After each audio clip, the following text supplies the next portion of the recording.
What up guys, this is Lloyd Alexander. This is going to be my SAFMEDS overview video for week 7, ABA 630. So getting into how I studied, what my study methods were, at the start of each deck I would typically split the deck into two, one being an unmastered pile, one being a mastered pile. And what I do is I would review both. I would pay more attention to the unmastered deck. Once I mastered some of those cards, I would put them into the master deck. Then ultimately I would put them all together, and then I would review them a little bit more. Then I would start my trials. That's typically what I do at the start of each new deck, so 1, 2, and 3.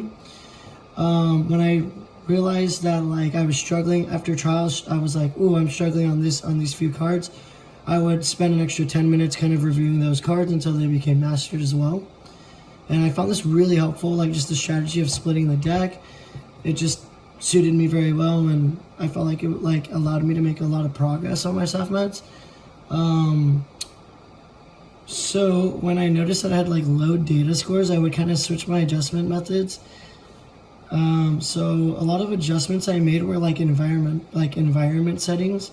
So I was studying a lot at work, and people would be coming up to me and I'd be trying to study. So I noticed that it wasn't really helpful.